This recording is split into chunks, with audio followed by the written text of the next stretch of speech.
Hello साथियों, स्वागत है आपके अपने YouTube चैनल आर के स्टडी पॉइंट पर। तो जैसा कि साथियों आपको पता है कि हमारी रेलवे की जो सीरीज चल रही है साइंस की फिजिक्स में, उसमें मैंने आपको लास्ट लेक्चर में पढ़ाया था दूरी एवं विस्थापन के बारे में।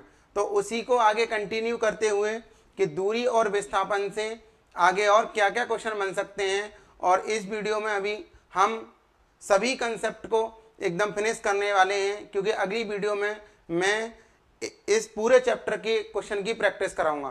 तो देखिए, जैसा कि मैंने आपको कल दूरी एवं विस्थापन की डेफिनेशन बताई थी, कुछ क्वेश्चन भी कराए थे।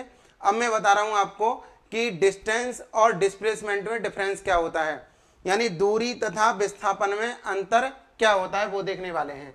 तो देखिए, आज की जो अपनी हेडिंग है वो है दूरी तथा विस्थापन में अंतर। विस्थापन में अंतर।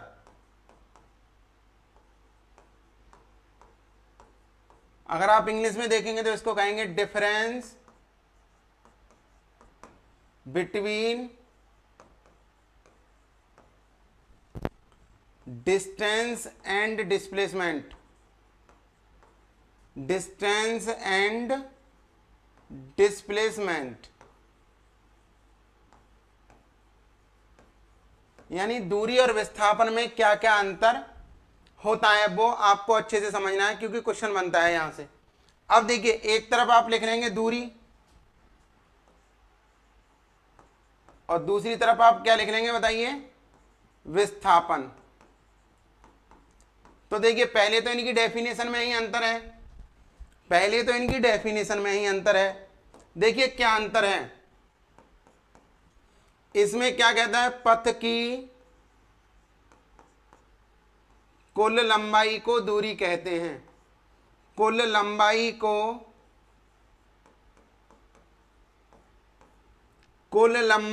को दूरी कहते हैं। क्या कहते हैं, दूरी कहते हैं।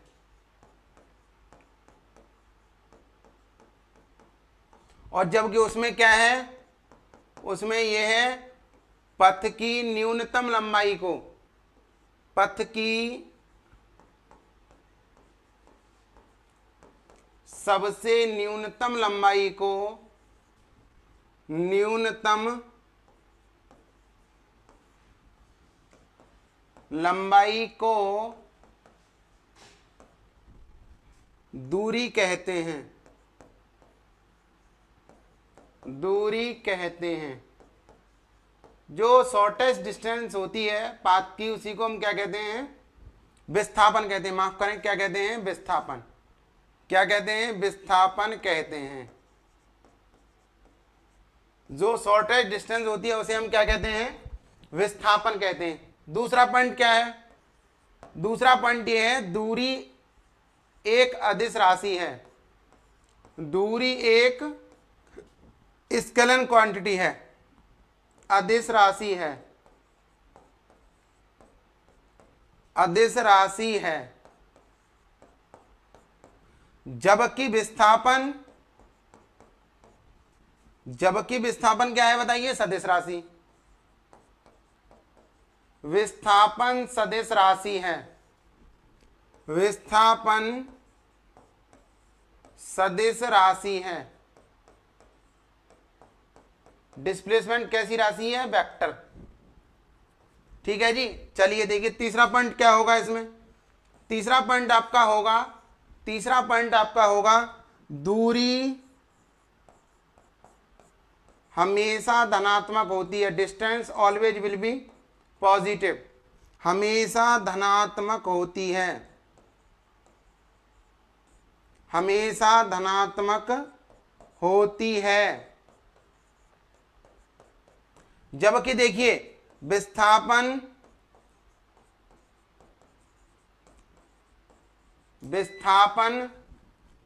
ऋणात्मक शून्य तथा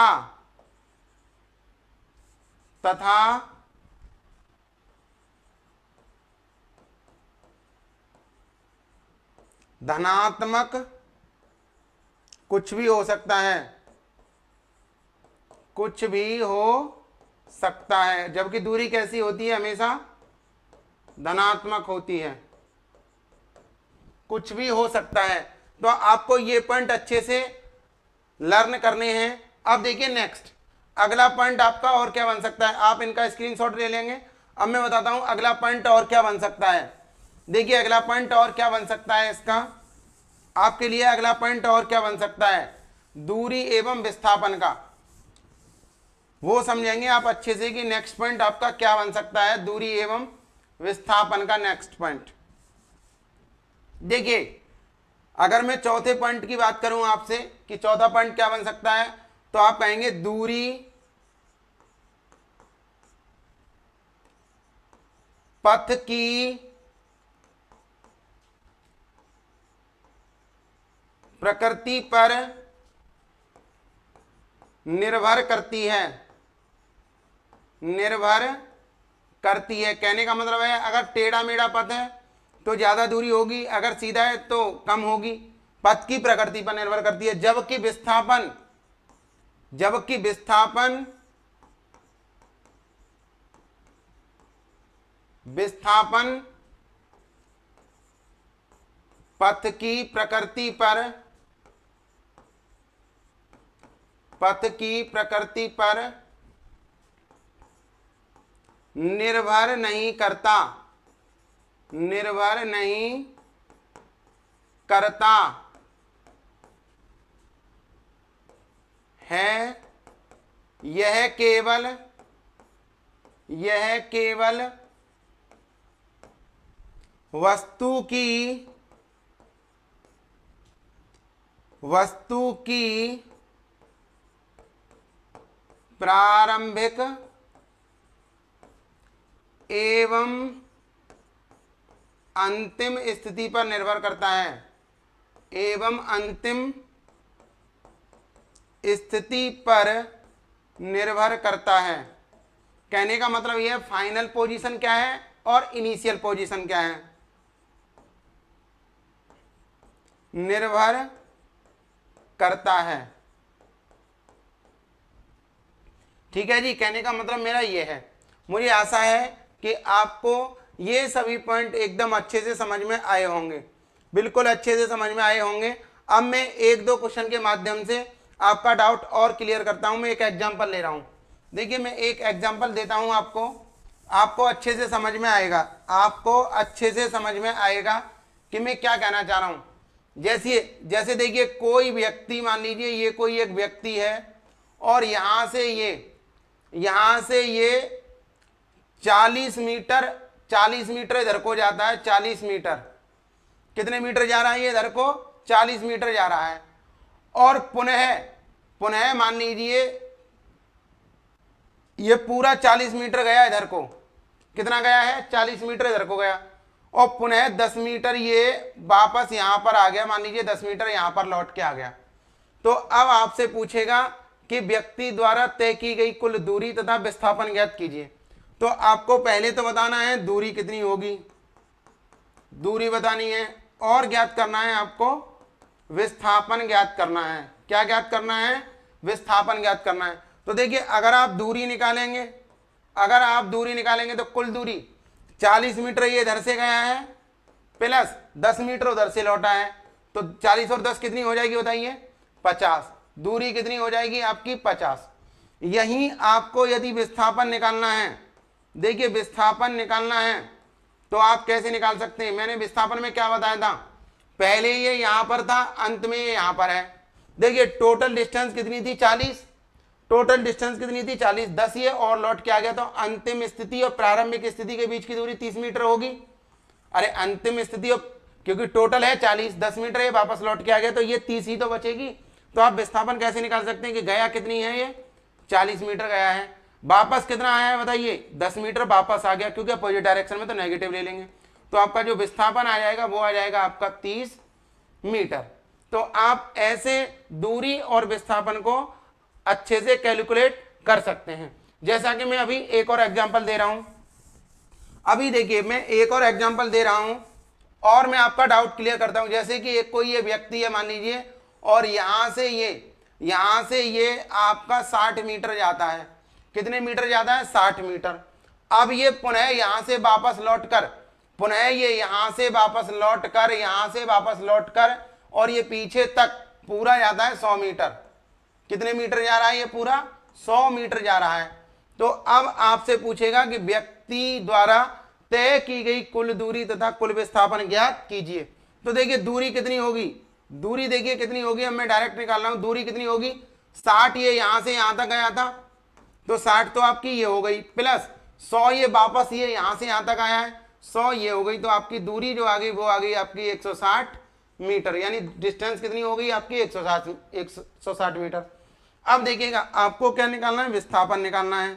आपको निकालना क्या है बताइए? विस्थापन। तो देखिए आप क्या करेंगे, आप ये करेंगे, ये इधर कितनी चलाता, देखिए राइट हैंड पर कितनी चलाता, तो वो प्लस के 60 चलाता। अब ये वापस 100 और आ गया, मतलब नेगेटिव डायरेक्शन में जा रहा है, लेफ्ट हैंड में जा रहा है, तो आप करेंगे माइनस के 100। तो आपका जो बराबर में आंसर आ जाएगा वो आ जाएगा आपका माइनस के 40 मीटर, यानी विस्थापन कितना होगा आपका?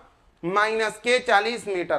तो मुझे आशा है कि आपको दूरी और विस्थापन एकदम अच्छे से समझ में आए होंगे कि दूरी और विस्थापन में क्या डिफरेंस होता है। तभी तो मैं आपसे कह रहा था कि distance always will be the positive and the displacement can be zero, negative and positive. कहने का मतलब क्या है? डिस्प्लेसमेंट नेगेटिव भी हो सकता है, पॉजिटिव भी हो सकता है, जीरो भी हो सकता है, जबकि दूरी हमेशा क्या होगी? धनात्मक होगी। तो मुझे आशा है कि आपको सभी डिफरेंस एकदम अच्छे से समझ में आए होंगे। अब मैं अगले डेफिनेशन की तरफ चलता हूं, चाल, जो कि चाल और वेग पढ़ेंगे, उसके बाद मैं आपको पढ़ाऊंगा त्वरण। तो चलिए अब हम अगला जो टॉपिक है अपना वो है अपना चाल। चाल क्या होती है? स्पीड।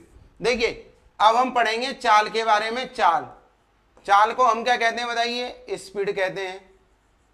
चाल को क्या कहते हैं बताइए? स्पीड कहते हैं। अब देखिए अब हम क्या कहेंगे, देखिए किसी गतिमान वस्तु द्वारा, किसी गतिमान वस्तु द्वारा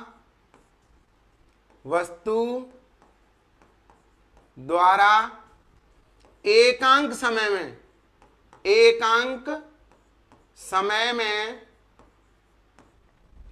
तय की गई दूरी को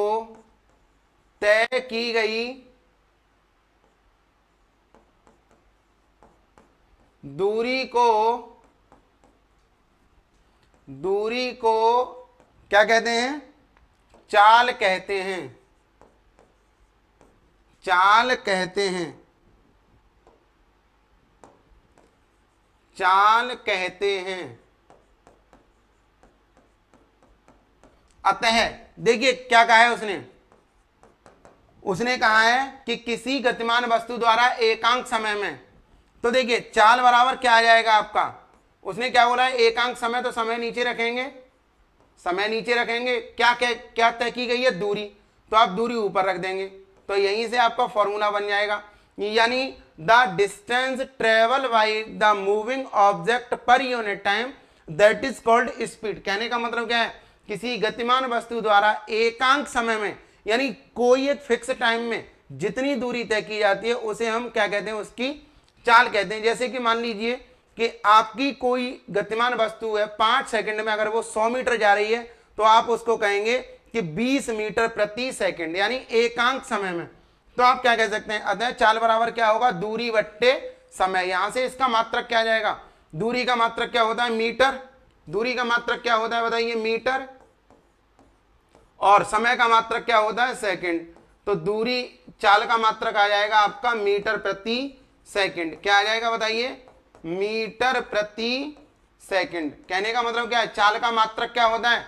चाल का जो ऐसा मात्रक होता है, स्पीड का जो ऐसा यूनिट होता है, उसे हम कहते हैं मीटर प्रति सेकंड। ठीक है जी। तो आप, मुझे आशा है कि आपको डिस्टेंस की डेफिनेशन अच्छे से समझ में आई होगी। अब देखिए आप नोट पॉइंट क्या लिख सकते हैं? इसके नोट पॉइंट आप क्या लिख सकते हैं? नोट पॉइंट देखिए, नोट पॉइंट क्या लिखेंगे?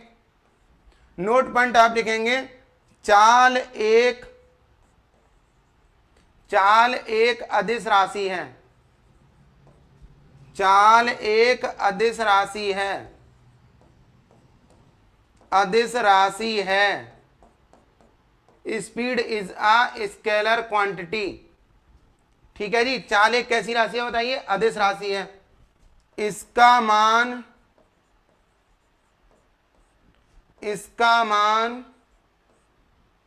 धनात्मक होता है। धनात्मक होता है। कैसा होता है बताइए? धनात्मक होता है। ये आपको अच्छे से समझना है। अब इसके बाद हम बात करते हैं वेग की। इसके बाद हम किसकी बात करते हैं? वेग की। देखिए वेग क्या होता है, समझिए अच्छे से। वेग, अगली जो अपनी हेडिंग है वो है आपकी वेग, जिसको हम कहते हैं वेलोसिटी। क्या कहते हैं? वेलोसिटी। तो समझिएगा वेलोसिटी क्या होता है। अब देखिए चाल में क्या था? एकांक समय में तय की गई दूरी, और यहां पर लिख देंगे आप बस एकांक समय में तय किया गया विस्थापन। एकांक समय में, तो बस इतना ही डिफरेंस है। अगर वेग की परिभाषा लिख रहे हैं तो आप विस्थापन लेंगे, और अगर आप चाल की परिभाषा लिख रहे हैं तो आप दूरी लेंगे। तो आप क्या कह देंगे? केवल और केवल देखिए, आप कहेंगे एकांक समय में, एकांक समय में तय किए गए विस्थापन को, तय किए गए विस्थापन को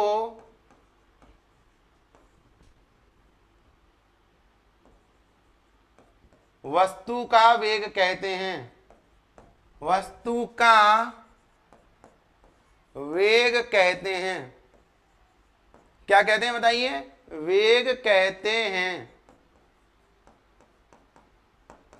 इसे v से दर्शाते हैं। इसे v से दर्शाते हैं। किससे दर्शाते हैं? इसे v से दर्शाते हैं। तो अतः v बराबर क्या हो जाएगा बताइए?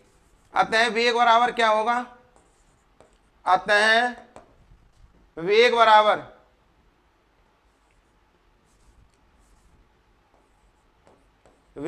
हो जाएगा आपका विस्थापन, और अपॉन में आ जाएगा समय। अपॉन में क्या होगा बताइए? समय। ठीक, ये आपका वेग का फॉर्मूला बन जाएगा। यहां से मात्रक, विस्थापन का भी मात्रक क्या होता है? मीटर। तो आप कह देंगे मीटर प्रति सेकंड। मीटर प्रति सेकंड। अब देखिए नोट पॉइंट, इसमें क्या लिखेंगे? नोट पॉइंट में, नोट पॉइंट में लिखेंगे आप, नोट पॉइंट में लिखेंगे वेग एक सदिश राशि है। वेग एक सदिश राशि है। सदिश राशि है।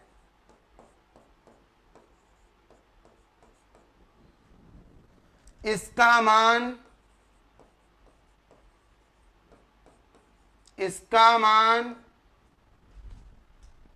नेगेटिव, जीरो तथा पॉजिटिव कुछ भी हो सकता है। कुछ भी हो सकता है, ये आपको विशेष ध्यान रखना है। नेगेटिव भी हो सकता है, पॉजिटिव भी हो सकता है, और शून्य भी हो सकता है। ठीक है जी, तो ये तो रहा आपका वेग का डेफिनेशन। आप हमेशा अच्छे से ध्यान रखेंगे। अब देखिए चलते हैं, इसके बाद आप चलते हैं सीधे त्वरण की तरफ कि त्वरण क्या होता है। त्वरण, एक्सीलरेशन। देखिए हम एक कहते हैं, ये है त्वरण। त्वरण को कहते हैं एक्सीलरेशन। अब देखिए त्वरण क्या है? त्वरण क्या है? देखिए त्वरण में और मंदन में बहुत डिफरेंस होता है। यदि कोई वस्तु लगातार बढ़ते हुए वेग के साथ गति कर रही है, कहने का मतलब यह है उसका वेग लगातार बढ़ता ही जा रहा है, तो होगा आपका त्वरण। और अगर आपका वेग लगातार घटता जा रहा है तो होगा आपका मंदन। तो देखिए आप क्या कहेंगे? आप इसकी डेफिनेशन जो एक्यूरेट लिखेंगे वो आप ये नहीं लिखेंगे वेग परिवर्तन की दर को त्वरण कहते हैं। This is not a accurate definition. देखिए ये कोई सही परिभाषा नहीं है। त्वरण हम किसी वस्तु का जब कहते हैं जब कोई वस्तु लगातार बढ़ते हुए वेग के साथ गति कर रही है। या आप ये कह सकते हैं यदि किसी वस्तु के वेग में लगातार वृद्धि हो रही है तो वस्तु के वेग में परिवर्तन की दर को क्या कहते हैं, त्वरण कहते हैं। तो आपको यही डेफिनेशन लिखना है। क्या डेफिनेशन लिखना है, देखिए त्वरण का ये एक्यूरेट डेफिनेशन होता है, यदि किसी वस्तु के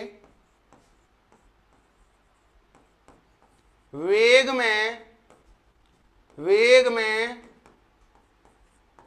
लगातार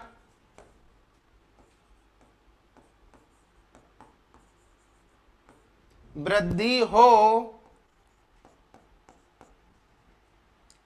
तब इस वस्तु के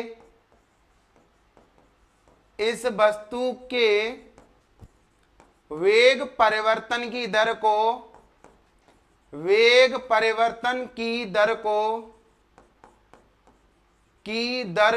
त्वरण कहते हैं। दर को त्वरण कहते हैं।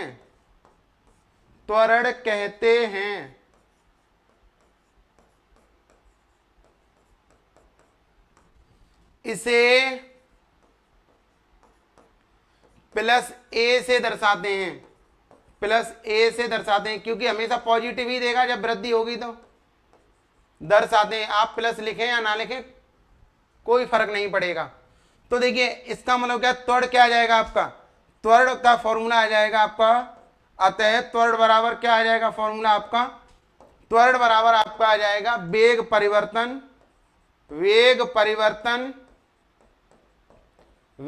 परिवर्तन अपॉन में क्या हो जाएगा आपका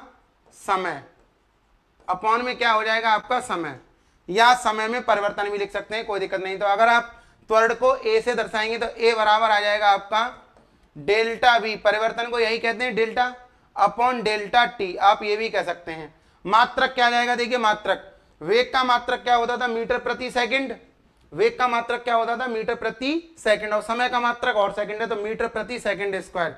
इसका मात्रक आ जाएगा, इसका आ जाएगा मीटर प्रति सेकंड स्क्वायर, ये त्वरण का मात्रक होगा। और त्वरण हमेशा कैसा होगा, धनात्मक, त्वरण हमेशा कैसा होगा, पॉजिटिव होगा, धनात्मक। चलिए अब इसी में बात करते हैं मंदन की, मंदन को बोलते हैं रिटार्डेशन। देखिए मंदन क्या होता है वो अच्छे से समझना है। मंदन में बस कुछ भी नहीं है, केवल क्या है, यदि किसी वस्तु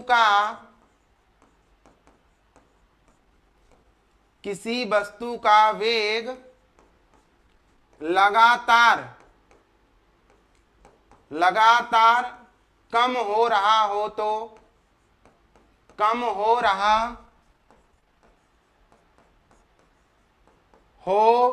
तब इस वस्तु के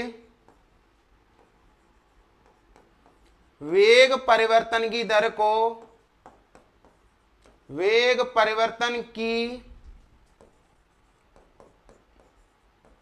दर को मंदन कहते हैं। क्या कहते हैं, मंदन कहते हैं। इसे माइनस ए से दर्शाते हैं, क्योंकि बाद में कम होगा, कम में से ज्यादा हटाएंगे तो माइनस ही बचेगा, माइनस ए से दर्शाते हैं।